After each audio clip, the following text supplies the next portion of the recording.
Okay भाई लोग, तो रिसेंटली मैंने अपनी बाइक आज वेडनेसडे मतलब 3-4 दिन पहले सर्विस करवाई। सेकंड सर्विस जो कंपनी फ्री देती है, 3 सर्विस देती है सारी कंपनीज फ्री।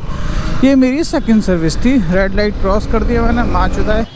बाइक मेरी टोटल चल चुकी है 5,500 किलोमीटर, मतलब 5,400 समथिंग। यहाँ पे रेड लाइट क्रॉस नहीं करेंगे, लोग कर रहे हैं क्योंकि सामने भाई कैमरा चालू है। लोड़े कहीं भी लग सकते हैं, सीसीटीवी चालान कटेगा तो लोड़ा लगेंगे। वैसे तो कंपनी रिकमेंड करती है 8,500 किलोमीटर पे, मतलब सर्विस इंटरवल फर्स्ट सर्विस के बाद होना चाहिए 7,500 किलोमीटर्स का।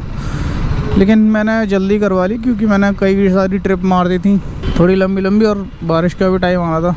बारिश के टाइम में अपनी बाइक एक प्रॉपर एक रेगुलर मेंटेनेंस तो करवा लेना चाहिए, प्रॉपर चेकअप, क्योंकि पानी वानी गिरता है कहीं पे भी कुछ भी दिक्कत हो सकती है। तो ये एक छोटा सा रिव्यू भी हो जाएगा। ये रेडर भाई बहुत बिक रही है दबा के, सब्जेक्ट से दूर नहीं हटेंगे हम।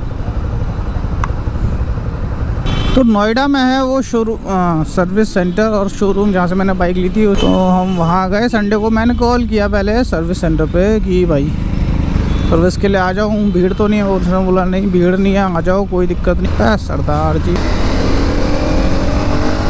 Okay, back to the point. मैं गया फिर सर्विस सेंटर पहुँच गया था अराउंड 11:30-12 बजे के समथिंग। मैंने अपनी बाइक दे दी। तो बाइक पहले से 2 बाइक पहले लगी हुई थी इनलाइन, जिनकी सर्विस हो रही थी। वहाँ पे प्रॉब्लम ये है कि वो सर्विस सेंटर ज़्यादा बड़ा नहीं है, छोटा ही है, तो वहाँ पे टेक्नीशियन केवल एक ही है।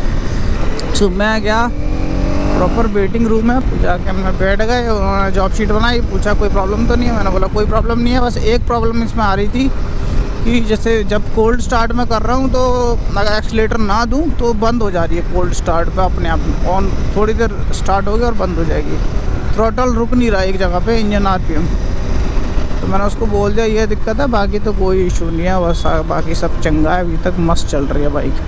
बोला ठीक है करवाते हैं। तो उसने फिर थोड़ी देर बाद ही वॉशिंग पे लगा दी बाइक, वॉशिंग करी और वो सब नॉर्मल प्रोसीजर होता है। तो मैं सीधा डायरेक्ट पॉइंट पे आऊँगा। बाइक उसने करी प्रॉपर सर्विस, सारे नट बोल्ट टाइट किए, कूलेंट थोड़ा टॉप अप किया जो कम हो गया था, बाकी जो चेन वगैरह हैं वो सब क्लीन करी ल्यूब से, सॉरी क्लीनर से, फिर ल्यूब से ल्यूबिंग करी।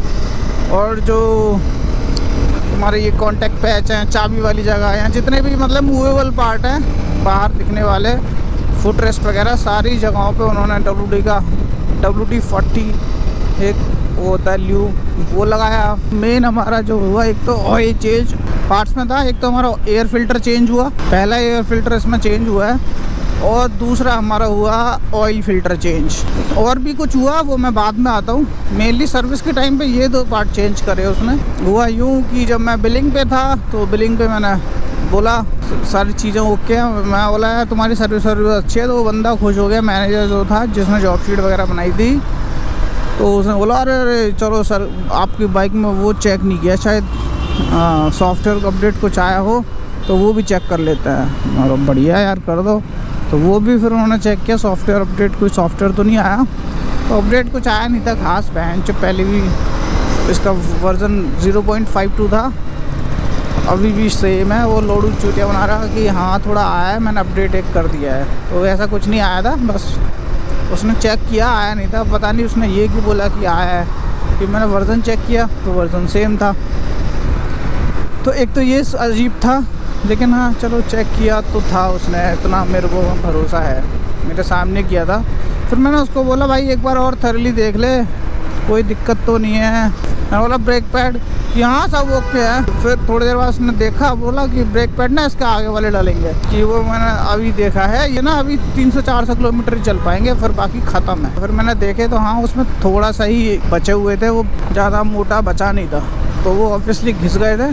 बस यही कि उसने इनिशियल स्टेज में वो देख लेने चाहिए थे, मैंने बोला तब जाके देखे भाई। उसके बाद अगर ब्रेक फेल कहीं हो जाते तो मेरे लोड़े लग जाते, तो सोचते से नोट टाइम। और ब्रेक पैड अगर वो घिस भी जाते तो फिर वो जो लोहा हुआ जो भी उसमें लगा हुआ होता है फिर वो घिसता उसके डिस्क से, और डिस्क ख़राब होती फिर तो बहुत महंगा खर्चा हो जाता। तो ये लस्सी सीन था, उसने ठीक से चेक ही नहीं किया, बोलने पे चेक किया। फिर उसने, मैं बोला चल करते भाई। नए ब्रेक पैड भी डलवाए मैंने आगे वाले। अब ये सोच लो आप 5,500 में ब्रेक पैड ख़त्म हो गया मुश्किल से। हाँ वो 500-1000 किलोमीटर और चल जाते। तो ये सीन है ब्रेक पैड का। हो सकता है मेरी ब्रेकिंग में फ्रंट ज़्यादा यूज़ करता हूँ और करने ही चाहिए मेरे हिसाब से, तभी बाइक रुकती है। रियर पे इतना नहीं रुकती। और फिर मैंने रियर चेक कराया, मैंने खुद देखे तो एक सीन हो रहा है। ये सब देखने से तो मेरे को भी पता चल गया कि कैसे देखते हैं, कितने ब्रेक पैड बचे हैं, क्या है क्या, ये तो सीख लिया मैंने। हाँ, तो पीछे के काफ़ी ब्रेक पैड बचे हुए थे, बहुत, बिल्कुल लिए सब थोड़े ही घिसे थे। तो टोटल खर्चा जो आया सर्विसिंग में, उसने एस्टिमेट मेरे को बताया था कि अराउंड 2200 रुपये लगेंगे इसमें, नॉर्मल जो सर्विस है। पार्ट्स, क्योंकि लेबर तो फ्री होती है फ्री सर्विस में, बस पार्ट्स और ऑयल के पैसे लगता। तो लेकिन टोटल मेरे 1947 रुपये उसमें लगे थे। तो एक चीज़ सच था, एस्टिमेट से उनका कम ही लगा।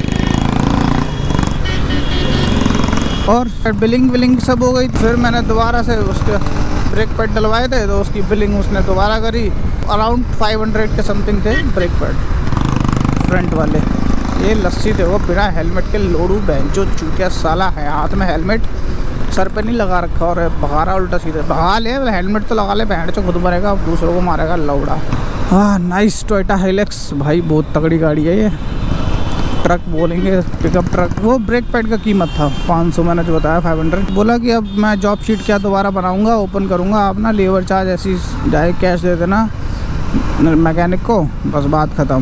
बोला ठीक है। उसने काम भी ठीक किया था, बस लास्ट में थोड़ा डिसअपॉइंट कर दिया। फिर भी मैं थोड़ा चलो कोई नहीं, मैं 100 रुपये उसको दे दिए। तो भाई टोटल आया अराउंड 2400 रुपये के समथिंग खर्चा, 2500 सॉरी। सर्विस अच्छी थी, एक्सपीरियंस बढ़िया था, बस वही था कि थोड़ा और ध्यान से उनको देखना चाहिए बाइक। वो तो मेरे को लग रहा था, मेरे को क्योंकि खुद पता है मैं हैवी ब्रेकिंग करता हूँ, थोड़ा अगर फास्ट चलाते हैं ट्रैफिक में तो ब्रेकिंग भी ज़्यादा यूज़ होती है। तो मेरे को पता था कि हो सकता है घिस गया हूँ, तो इसलिए मैंने बोला था, और सच में घिस गया। तो आपको खुद अपना ध्यान रखना चाहिए भाई, इतना मैकेनिक पे इतना भरोसा नहीं करना चाहिए यहाँ कंपनी के सर्विस सेंटर पे। और हाँ, वो इशू जो मैं बता रहा था कोल्ड स्टार्ट वाला, वो भी उन्होंने फिक्स कर दिया बढ़िया। कोल्ड स्टार्ट पे भी वो बढ़िया स्टार्ट हो रही है, लेकिन मेरे को लग रहा है वो शायद एयर फिल्टर का इशू था, पता नहीं, शायद मे बी, क्योंकि वो गंदा हो रखा था, पुराना था। कोल्ड स्टार्ट में एयर थोड़ी कम मिल रही होगी, तो इसलिए बाइक बंद हो जा रही थी। बाकी शायद उन्होंने फिर इसी से कुछ फिक्स करा हो, ये मैंने देखा नहीं ना पूछा, सीधी सी बात है, लेकिन फिक्स हो गया इशू। तो ये था एक मेरा छोटा सा वीडियो। और कुछ जाने इसके बारे में तो let me know in the comment section. तब तक के लिए भाई सब्सक्राइब कर दो, बहुत दिन हो गया सब्सक्राइबर नहीं बढ़े, मैं इतना मेहनत कर रहा हूँ मैं तुम्हारे लिए। तो bye bye. So brake pad से लेके मेरा एक कंसर्न है, अगर मेरे फर्स्ट ब्रेक पैड 5500 किलोमीटर पर ख़त्म हो रहे हैं, 6 मान लो थोड़े और चल जाते तो, और सर्विस इंटरवल है 7500 का, तो अगर सर्विस इंटरवल से पहले ब्रेक पैड ख़त्म हो रहे हैं तो फिर क्या किया जाए बहन। जो ब्रेक पैड के लिए मैं अलग पहले जाऊँ, फिर सर्विस के लिए बाद में जाऊँ, ये तो बकचोदी है। तो इस बारे में क्या ख्याल है guys, let me know in the comment section.